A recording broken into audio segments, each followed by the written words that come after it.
আসসালামু আলাইকুম ওয়া রাহমাতুল্লাহি ওয়া বারাকাতুহু। আলহামদুলিল্লাহি রাব্বিল আলামিন ওয়াসসালাতু ওয়াসসালামু আলা আশরাফিল আম্বিয়া ওয়াল মুরসালিন নবিয়িনা মুহাম্মাদিন ওয়া আলা আলিহি ওয়া আসহাবিহি আজমাইন, আম্মা বা'দ। সম্মানিত দর্শকবৃন্দ, দূরেও কাছে যে যেখানে বসে আমাদের অনুষ্ঠান দেখছেন, সবাইকে সাদর শুভেচ্ছা জানাচ্ছি। দর্শকবৃন্দ, আমরা আলোচনা করছিলাম ইমাম আবু জাফর আত-তাহাবী রাহমাতুল্লাহি আলাইহি রচিত বয়ান ও আকিদাতে আহলে সুন্নাহ ওয়াল জামাআহ, আহলে সুন্নাহ ওয়াল জামাতের আকিদা এই গ্রন্থটির বিভিন্ন অংশ নিয়ে আমরা আলোচনার শুরুতেই ইমাম আবু জাফর তাহাবী রাহমাতুল্লাহ যেভাবে সাজিয়েছেন সেভাবে না বলে আমরা আকিদার বিভিন্ন নিয়ম অনুসারে গ্রন্থটির ব্যাখ্যা করছি। প্রথমে আমরা আলোচনা করেছিলাম সহিহ আকিদার উৎস কোথায় আছে। দ্বিতীয় এখন আলোচনা শুরু হচ্ছিল আমাদের যে ভুল পথে যারা আকিদার পথে অগ্রসর হয়েছে, আকিদা গ্রহণ করেছে, তাদের অবস্থা সম্পর্কে আমরা আলোচনা করছিলাম। আমরা বলেছিলাম যে এই পথে বিভিন্ন মানুষ ভিন্ন ভিন্ন উৎস গ্রহণ করে, ভিন্ন ভিন্ন পদ্ধতি অবলম্বন করে তারা পথভ্রষ্ট হয়ে গেছে। আমাদের ইমাম আবু জাফর তাহাবী রাহমাতুল্লাহ এর জন্য গুরুত্বপূর্ণ একটি কথা বলেছেন তার কিতাবের মধ্যে 36 নম্বর ফেকরায়, যেটা তিনি উল্লেখ করেছেন। তিনি বলেছেন, ফামান রামা ইলমা মা হাযারা আনহু ইলমুহু, যে ব্যক্তি ইচ্ছা করবে যে জ্ঞান দেয়া হয়নি সেটা পাওয়ার, এবং ওয়ালাম ইয়াকনা বিত্তাসলিমে ফাহমুহু, এবং যে তার যে বুঝ সেটাকে আনুগত্যের মধ্যে সীমাবদ্ধ না করবে, বুঝকে গোড়া দাবড়িয়ে বেড়াবে, যেখানে ইচ্ছে সেখানে পালায় দৌড়াবে, এমন অবস্থায় যাবে। অর্থাৎ আল্লাহ তাআলার যে যতটুকু যথেষ্ট জ্ঞান দিয়েছেন, বুঝ দিয়েছেন, সেটা যথেষ্ট মনে করবে না, বরং অন্যান্য ধর্মে বা অন্যান্য জিনিসের ভিতরে ঝগড়া করে কিছু নিয়ে আর চিন্তাভাবনা করবে। ফাহেমাহু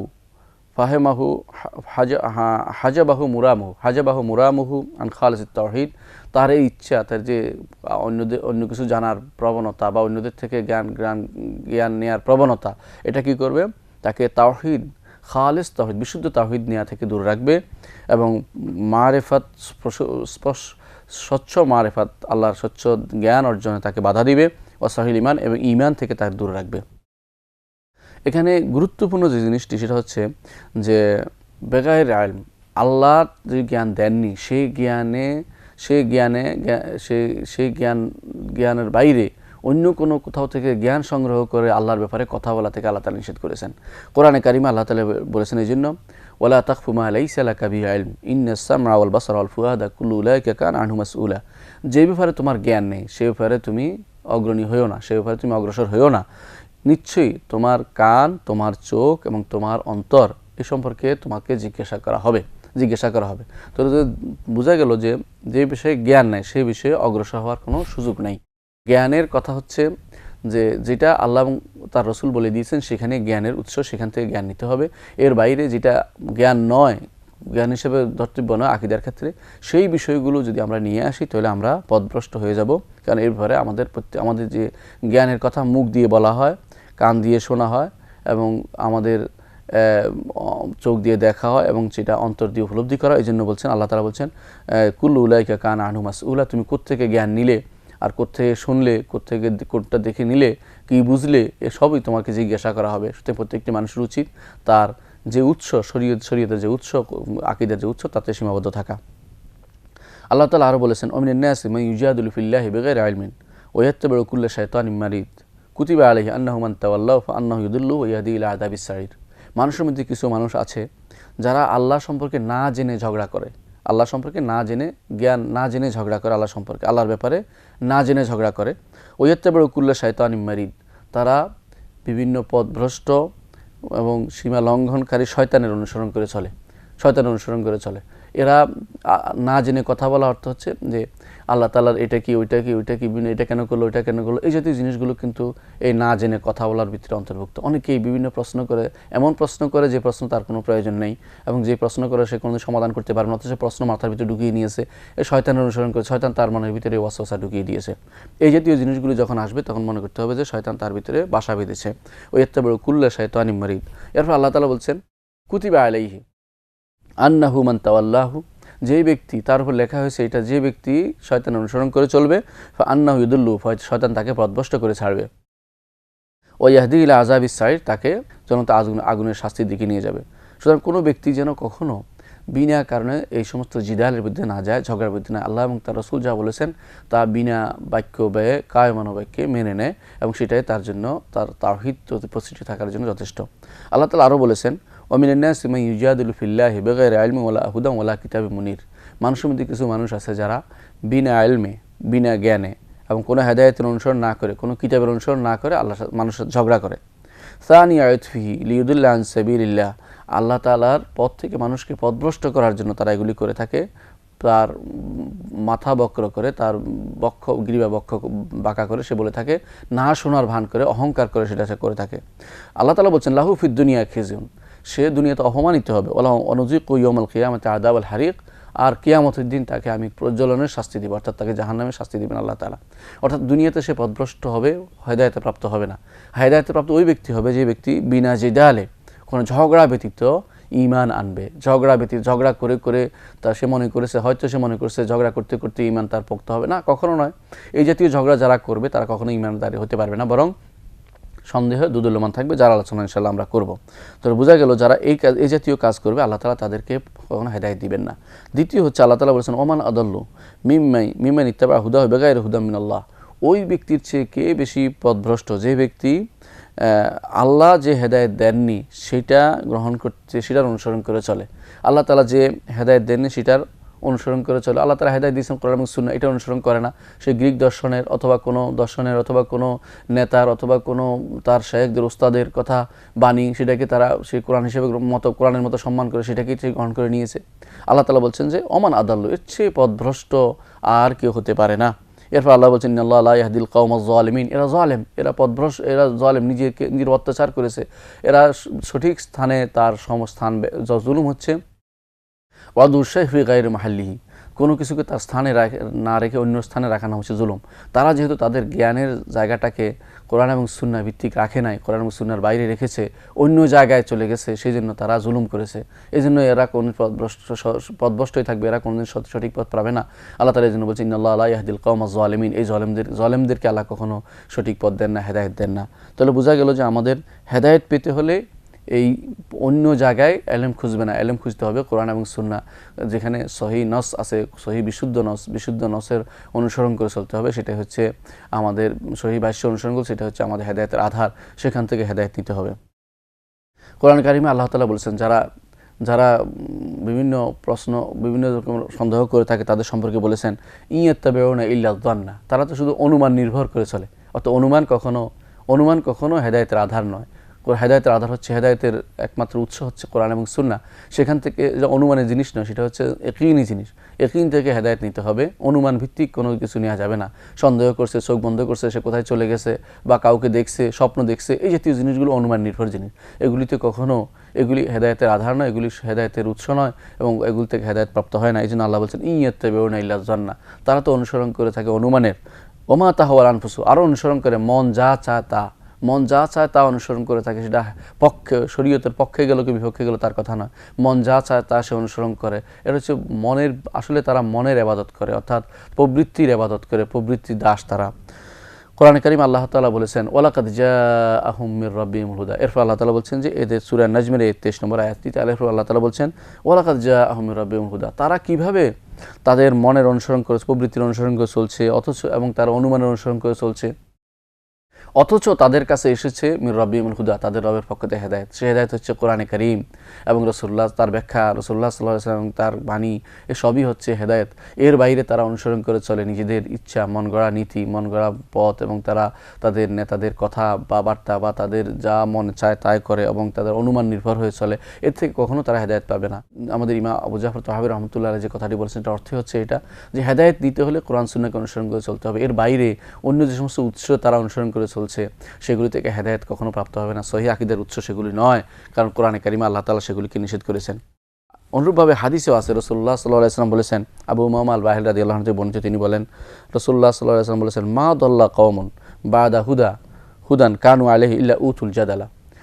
যখনই কোনো মানুষকে ঝগড়া নিবেচিত করা হয়েছে, অর্থাৎ বাদ-বিবাদ, ধর্ম নিয়ে, দিন নিয়ে বাদ-বিবাদ, একে অপরের তর্ক এবং একটা বহস মুবাহাসা মোনাজারা, এই জাতীয় জিনিসগুলি যখনই কোনো কওমের ভিতরে প্রবেশ করেছে, তখনই তারা সঠিক পথ থেকে দূরে সরে গেছে, সঠিক পথ থেকে পথভ্রষ্ট হয়ে গেছে। এটা রাসূলুল্লাহ সাল্লাল্লাহু আলাইহি হাদিস। এরপর রাসূলুল্লাহ সাল্লাল্লাহু আলাইহি সাল্লাম আয়াত তেলাওয়াত করলেন মা দারাবুহু লাকা ইল্লা জাদালা বাল হুম কওমুন খাসিমুন। এরা ঝগড়াটে কম, এরা ঈসা আলাইহিস সালামকে শুধুমাত্র উদাহরণ হিসেবে পেশ করছে। এর অর্থ হচ্ছে রাসূলুল্লাহ সাল্লাল্লাহু আলাইহি ওয়াসাল্লামের সাথে আসে এরা ঝগড়া করলো, কারা? নাসারারা এসে ঝগড়া করলো ঈসা আলাইহিস সালাম এই ছিল। রাসূলুল্লাহ সাল্লাল্লাহু আলাইহি ওয়াসাল্লাম বললেন যে না, ঈসা একজন নবী ছিলেন, তিনি আল্লাহ তাআলা তাকে নিদর্শন হিসেবে দিয়েছেন, যে বিনা পিতায় জন্মগ্রহণ করে নিদর্শন হিসেবে দেখিয়েছেন যে আল্লাহ সব করতে পারেন, তিনি একজন নবী ছিলেন, আর কিছু নয়। কিন্তু তারা ঝগড়া করলো, তারা বিভিন্ন রকমের ঝগড়া নিয়ে আসলো। তখন আল্লাহ তাআলা আয়াত নাযিল করলেন যে মা দরাবু লাকা ইল্লা জাদালা, তারা ঝগড়া করার জন্য নিয়তে আসছে, তারা আসলে হেদায়েত নেওয়ার জন্য আসেনি।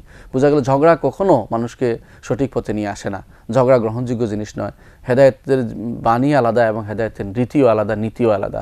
কখনো মোনাজারা দিয়ে কখনো সত্য প্রতিষ্ঠা করা জিনিস নয়। মোনাজারা শেষ পর্যন্ত কেউ হাঁটতে চায় না, কেউ হেদায়েত নিতে চায় না। হেদায়েত নিতে চাইলে আল্লাহ শুধুমাত্র হেদায়েত দিত। রাসূলুল্লাহ সাল্লাল্লাহু আলাইহি ওয়াসাল্লাম বলেছেন যে মা দল্লা কওমুন, যে যাদেরকে ঝগড়া দিয়েছে ঝগড়া তাদের মধ্যে বেশি প্রসার লাভ করেছে, মোনাজারা মুবাহাসা, এরাই ওই জাতীয় পথভ্রষ্ট হয়েছে, সঠিক পথ থেকে দূরে সরে গেছে। ইমাম তিরমিজি হাদিসটি বর্ণনা করেছেন। অনুরূপভাবে হাদিসে এসেছে রাসূলুল্লাহ সাল্লাল্লাহু আলাইহি ওয়াসাল্লাম বলেছেন, আয়েশা রাদিয়াল্লাহু আনহা বর্ণনা করেন, তিনি বলেছেন ইন্না আবগাদার রিজাল ইলাল্লাহ আল আলাদুল খাসিম, ইন্না আবগাদার রিজাল ইলাল্লাহ, আল্লাহর কাছে সবচেয়ে খারাপ লোক হচ্ছে আল আলাদুল খাসিম, যারা ঝগড়াটে এবং ভীষণ ঝগড়াটে, এরা হচ্ছে আল্লাহর কাছে সবচেয়ে নিকৃষ্টতম লোক, সবচেয়ে আল্লাহর কাছে ঘৃণিত লোক। কেন? কারণ তারা ঝগড়াতে এরা ঝগড়া যে করে, ঝগড়া প্রিয় মানুষ কখনো চায় না ঝগড়াতে হেরে যাক, সে হেরে যেতে চায় না। এই জন্য সবসময় ঝগড়া কোনো পক্ষ ঝগড়া হলে দেখবেন যারা কখনো তারা সঠিক পথটি গ্রহণ করার জন্য তাদের মত ছেড়ে আসে না। প্রয়োজনে তারা উল্টাপাল্টা কথা বলবে, তারপর মতের উপর প্রতিষ্ঠিত থাকবে। হেদায়েতের জন্য তারা যদি কোরআন এবং সুন্নাহ পড়তো, হেদায়েত পেয়ে যেত। কিন্তু হেদায়েতের সেই উৎস থেকে তারা হেদায়েত নেয় না, তারা ঝগড়া দিয়ে হেদায়েত নিতে চায়। এই জিনিসটা থেকে আমাদের ইমাম নিষেধ করছেন যে এই জাতীয় জিনিস দিয়ে কখনো হেদায়েত লাভ হবে না। বরং হেদায়েত নিতে হলে অবশ্যই তসলিম করতে হবে। ওয়ালাম ইয়াকনা বিতাসলিম ফাহমুহু, অর্থাৎ তার বুঝটাকে আল্লাহ, আমি যা বুঝছি আলহামদুলিল্লাহ আল্লাহ তাআলার বুঝের কাছে, আল্লাহ এবং তার রাসূলের যে বলেছেন সেটার কাছে আমি নিজেকে সমর্পণ করে নিলাম। আমি আমার বুঝকে এর বাইরে অতিরিক্ত বাড়তি দেবো না, যে আমি আরও বেশি বুঝি এরকম কোনো কথা বলবো না। আমি অবশ্যই নির্ধারণ করবো যে আমি যা বুঝেছি এটা আল্লাহ এবং তার রাসূলের বুঝ অনুসারে হতে হবে, এর বাইরে অতিরিক্ত বুঝ আমি গ্রহণ করব না। অতিরিক্ত বুঝ আমি আল্লাহ এবং রাসূলের পর্যন্ত সীমাবদ্ধ থেকে বাকিটাকে কাট আপ করে দেবো, যে এটা নেব না। এটাই হচ্ছে নিয়ম। সহিহ বিশ্বাসের উপর থাকতে হলে এটাই নিয়ম। এই জন্য যে ব্যক্তি এই নীতি অবলম্বন করবে না, তার তাওহীদের মধ্যে নকশ আসবে, তাওহীদের মধ্যে ত্রুটি আসবে, তাওহীদ শুদ্ধ হবে না। তার মত অনুসারে সে চলবে, তার প্রবৃত্তি অনুসারে চলবে, অথবা এমন লোকের অনুসরণ করে চলবে যাকে আল্লাহ এবং তার রাসূল কখনো অনুসরণ করার অনুমতি দেননি, এরকম পথভ্রষ্ট লোকদের অনুসরণ করে চলবে। কোরআনে কারিমে এই জন্য এদের সম্পর্কে বলা হয়েছে আফারাআইতা মান ইত্তাখাযা ইলাহাহু হাওয়াহু, আপনি কি তাকে দেখেননি যে ব্যক্তি তার ইলাহ নিয়েছে তার প্রবৃত্তিকে, অর্থাৎ প্রবৃত্তি যা চায় সেটা অনুসারে চলে। এই হিসেবে সে প্রবৃত্তিকে ইলাহ বানিয়ে নিয়েছে, প্রবৃত্তিকে মাবুদ বানিয়ে নিয়েছে, প্রবৃত্তির ইবাদত সে করে, প্রবৃত্তির দাসত্ব সে করে। সুতরাং এই জাতীয় মানুষ যারা প্রবৃত্তির দাসত্ব করে তারাই কিন্তু দুনিয়াকে নষ্ট করেছে। এই যে এই জিনিসটা ইমাম আব্দুল্লাহ ইবনে মুবারক রাহমাতুল্লাহ আলাইহি, ইমাম আবু হানিফা রাহমাতুল্লাহর ছাত্র ছিলেন, তিনি বলছেন একটি তার কবিতার মধ্যে, তিনি বললেন রাআইতুয যুনুবা তুমিতুল কুলুবা ওয়া কাদ ইউরিসু যুল্লা ইদমানুহা, আমি দেখতে পাইলাম যে গুনাহ এটা অন্তরকে মৃত করে দেয়, কখনো ওয়াকাদ ইউরিসু যুল্লা ইদমানুহা, এটা করতে করতে যখন মানুষ অনবরত করতে থাকে বা যেটাতে সে অ্যাডিক্টেড হয়ে যায়, তখন তার অপমানও তার কাছে সহনীয় হয়ে যায়, গুনার অপমান সে সহ্য করে নেয়। ওয়াতারকু যুনুবে হায়াতুল কুলুবে, বিপরীত হচ্ছে যে গুনাহ যদি ছেড়ে দিতে পারে অন্তরের জন্য, সেটা হচ্ছে অন্তরের জন্য জীবন নিয়ে আসবে সেটা। ওয়া খায়রুল লিনাফসিকা আসিয়ানুহা, আর অন্তরের বিরোধিতা করাটা হচ্ছে একটা মানুষের জন্য উচিত এবং সেটা তার জন্য কল্যাণকর। তারপর তিনি গুরুত্বপূর্ণ একটি কথা বলেছেন কবিতার মধ্যে, সেটা বলছেন ওহাল আফসাদাদ্দিন ইল্লাল মুলুক, দিন তো নষ্ট করেছে তিন শ্রেণীর লোকেরা, এক হচ্ছে মুলুক, রাষ্ট্রপ্রধানরা দিন নষ্ট করে অনেক সময়, ও আহবারু সু, খারাপ আলেমরা, যাদেরকে আলেম সু বলা, খারাপ আলেমরা নষ্ট করে, ও রুহবানুহা, এবং দরবেশরা যারা দিন সম্পর্কে জানে না অথচ ইবাদত করে বেড়াচ্ছে। এই তিন শ্রেণীর লোকেরাই সবসময় দিন নষ্ট করে, কারণ তারা প্রথমত রাষ্ট্রপ্রধান যারা, তারা হাওয়ার অনুসরণ করে চলে, মোতাকাব্বের, অহংকারী হয়, তারা কখনো তাদের জুলুমপূর্ণ যে রাজনীতি আছে, জুলুমের রাজনীতি দিয়ে তারা মানুষকে ক্ষতিগ্রস্ত করে। এরা আল্লাহ এবং তার রাসূলের উপর অগ্রণী ভূমিকা পালন করতে চায়, নিজেরা সব কিছু তাদের কথা দিয়ে চালিয়ে দিতে চায়, কোরআন এবং সুন্নাহ দিয়ে, সুন্নাহর উপরে তাদের কথা চালিয়ে দিতে চায়, এরা দিনকে নষ্ট করে। দ্বিতীয় জিনিস যারা নষ্ট করে, আহবারুস সু, যারা শরীয়তের নীতির বাইরে চলে যায়, তাদের মত দিয়ে, কেয়াস দিয়ে এবং ফাসেদ কেয়াস দিয়ে, যে গ্রহণযোগ্য নয়, এবং আল্লাহর হালালকে হারাম করে, হারামকে হালাল করে, এবং কখনো কখনো যে জিনিস আল্লাহ তাআলা কখনো সেটাকে ধর্তব্য করেন না, সেটাকে ধরে নেয়, আর যেটা আল্লাহ ধরেছেন সেটাকে বাদ দিয়ে দেয়। এরকম কাজ যারা করে, সেই কাজ আলেমে সু, যারা নীতি, যাদের উদ্দেশ্য খারাপ, এই আলেমরা তেমনিভাবে দিনকে নষ্ট করে। অনুরূপভাবে আরেক গোষ্ঠী দিনকে নষ্ট করে, তারা জুহাল মুতাসাওয়িফা, তাসাউফপন্থী আলেমরা, অর্থাৎ তারা নষ্ট করে কি জন্য, তারা না বুঝে সেটা করে থাকে। আল্লাহ তাআলার ঈমান এবং শরীয়তের মধ্যে তারা বলে থাকে আল্লাহ এটা করলো কেন, ওইটা করলো কেন, এই জাতীয় জিনিসগুলো তারা বলে থাকে, এবং তাদের এর বিপরীতে তারা গ্রহণ করে তাদের ওয়াজদ, খেয়াল, স্বপ্ন, কি কাশফ, মুকাশাফা, এই জাতীয় জিনিসগুলো তারা গ্রহণ করে, যার সাথে কোরআন এবং সুন্নাহর কোনো সম্পর্ক নেই, আকীদার কোনো সম্পর্ক নেই, অথচ সেগুলোই তারা আকীদার মূল উৎস মনে করে থাকে। এই জাতীয় জিনিসগুলো ভর্তি হয়ে রয়েছে তাসাউফের কিতাব সমূহ, বিশেষ করে ইহয়া উলুমুদ্দিনের মধ্যে গাজালি এই জাতীয় অনেকগুলো কথা বলেছেন। এই জন্য এই ইমাম, আল্লাহ তাআলা তাকে রহমত করুন, কারণ তিনি শেষ বয়সে তওবা করেছিলেন এবং ঈমানের দিকে সরে আসছিলেন, কিন্তু তার আগে যে সমস্ত গ্রন্থ লিখেছেন সেগুলোতে এই আকীদা পরিপূর্ণ। তারা যে সমস্ত এই জাতীয় আকীদা যারা লিখেছে, বই লিখেছে, তারাও এই পথভ্রষ্ট পথে চলেছে, কারণ মুতাসাওয়িফা খারাপ তাসাউফ গ্রহণ করেছে, তারা কোরআন এবং সুন্নাহ ভিত্তিক সহিহ পথ অনুসরণ করে চলেনি, বরং তারা খারাপ তাসাউফের পথে চলেছে। এটা এই কারণে হয়েছে যে তিনটি বলেছে ইমাম ইবনে মুবারক, যেটা বলেছেন যে তিনটি কারণে মানুষ পথভ্রষ্টার দিকে এগিয়ে যায়। একটি হচ্ছে যে তিনটি কারণ, একটা হচ্ছে কোনো বাদশাহ তাকে পথভ্রষ্ট করেছে, অথবা কোনো আলেম খারাপ আলেম পথভ্রষ্ট করে, অথবা কোনো ভুল জাহেল দরবেশ তারা মানুষকে, দিনকে পরিবর্তন করে। এর থেকে সরে আসতে হলে তাকে অবশ্যই আল্লাহ এবং তার রাসূল যতটুকু দিয়েছে অতটুকু বুঝে এর মধ্যে সীমাবদ্ধ থাকতে হবে। এইটাই মধ্যেই তাকে বলতে হবে কানাত থাকতে হবে, যে এর বাইরে বোঝার আমার কোনো সুযোগ নেই, এটাই আমি বুঝবো। আল্লাহ রসুলের বুঝের বাইরে নতুন করে বোঝার আমার কোনো আর কিছু নেই। এর মধ্যে সীমাবদ্ধ যদি থাকে কোনো মানুষ, তাহলে সে সঠিক পথে হেদায়েত প্রাপ্ত হতে পারবে। এর বাইরে যারা বেশি বুঝতে চেষ্টা করবে, তারা কি করবে, অনেক সময় দেখা যায় যারা বেশি বোঝার চেষ্টা করে, আহল কালাম বা কালাম শাস্ত্রবিদ্যারা, এরা সাধারণ আহলে সুন্নাহ ওয়াল জামাত, যারা সহিহ আকীদার অনুসারী, কোরআন এবং সুন্নাহ অনুসারে চলে, তাদেরকে বলা হয় হাশাওয়ি, তাদেরকে বলা হয় মুজাসসিমা, তাদেরকে বলা হয় এরা বুঝে না, এরা সাধারণ মানুষ, এরা সাধারণ আমাতুন নাস ইত্যাদি বিভিন্ন রকম নাম দিয়ে থাকে না। সাধারণ মানুষরা যারা কোরআন এবং সুন্নাহ অনুসারে চলে, তারা সহিহ আকীদার উপর আছে, কিন্তু যারা এই যেহেতু কালাম শাস্ত্রবিদ্যা, কালাম অনুসারে চলে, তথাকথিত তারা শাস্ত্র অনুসরণ করে, অর্থাৎ গ্রিক দর্শন অনুসরণ করে, অথবা তারা দর্শন অনুসরণ করে, তারা সবাই পথভ্রষ্টময় পথের দিকে রওনা হচ্ছে। সেই পথে যারা যাবে, সেখান থেকে ফিরে আসা তাদের জন্য কঠিন হয়ে পড়ে। যেমন আমাদের ইমাম এরপরে এই বিষয়গুলি আলোচনা করেছেন। আসলে সহিহুল ঈমান যদি থাকতে হয়, কারণ ঈমান যদি ঠিক রাখতে হয়, তাহলে অবশ্যই এই তিনটি জিনিসের বাইরে যেতে পারবে না। অর্থাৎ তাকে অবশ্যই যে জিনিসের এলেম আল্লাহ দেননি, সেই জিনিসে এলেম নেওয়ার চেষ্টা করা যাবে না। যেমন আল্লাহ তাআলা বলেছেন সুম্মা ইস্তাওয়া আলাল আরশ, তিনি আরশের উপর উঠেছেন, কীভাবে উঠেছেন আল্লাহ বলে দেননি, আমরা সেটা দিকে যাব না। অনুরূপভাবে আল্লাহ তাআলা তার নাম এবং গুণের বিভিন্ন সিফাত উল্লেখ করেছেন, সেটার অর্থ আমরা জানি, কিন্তু সেটাকে তিনি কিভাবে সেটা করে থাকেন, সে ধরনটা তিনি বর্ণনা করেননি। সেই ধরন আছে, কিন্তু আমরা বর্ণনা করেননি যেহেতু, সেটার মধ্যে আমরা সীমাবদ্ধ থাকবো, যে সেটা জানতে চেষ্টা করব না। এর মধ্যে আমাদের যদি থাকে, তাহলে অবশ্যই আমরা সঠিক পথে চলতে পারবো। আর 3 নম্বর হচ্ছে যে আমরা যেখানে আমাদের বুঝ যেটা আসছে, বুঝটাকে বাড়িয়ে নিয়ে আরও কিছু এগিয়ে নিয়ে আরও কিছু বোঝার চেষ্টা করব না, বরং আল্লাহ এবং রাসূল যতটুকু দিয়েছেন ততটুকুর মধ্যে সীমাবদ্ধ থাকবো।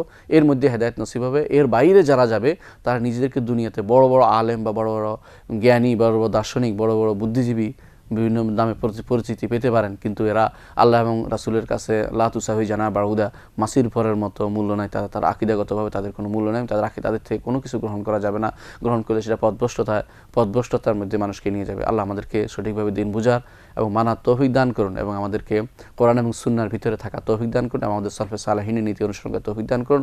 বিশেষ করে ইমাম আবু হানিফা রহমতুল্লাহ আলাইহি, ইমাম আবু ইউসুফ এবং মুহাম্মদ ইবনে হাসান আশ-শাইবানী রাহিমাহুমুল্লাহ, তারা যে আকীদা পোষণ করতেন, ইমাম আবু জাফর তাহাবী রহমতুল্লাহ আলাইহি যে আকীদার কথা বলেছেন এবং যে পথে সহিহ আকীদার লোকেরা সবসময় চলে গেছেন এবং সাহাবা সালফে সালেহিন এরা যে পথে চলেছেন সেই পথে আমাদেরকে চলার তৌফিক দান করুন। ওয়া আখির দাওয়ানা আলহামদুলিল্লাহি রাব্বিল আলামিন। আসসালামু আলাইকুম ওয়া রাহমাতুল্লাহি ওয়া বারাকাতুহু।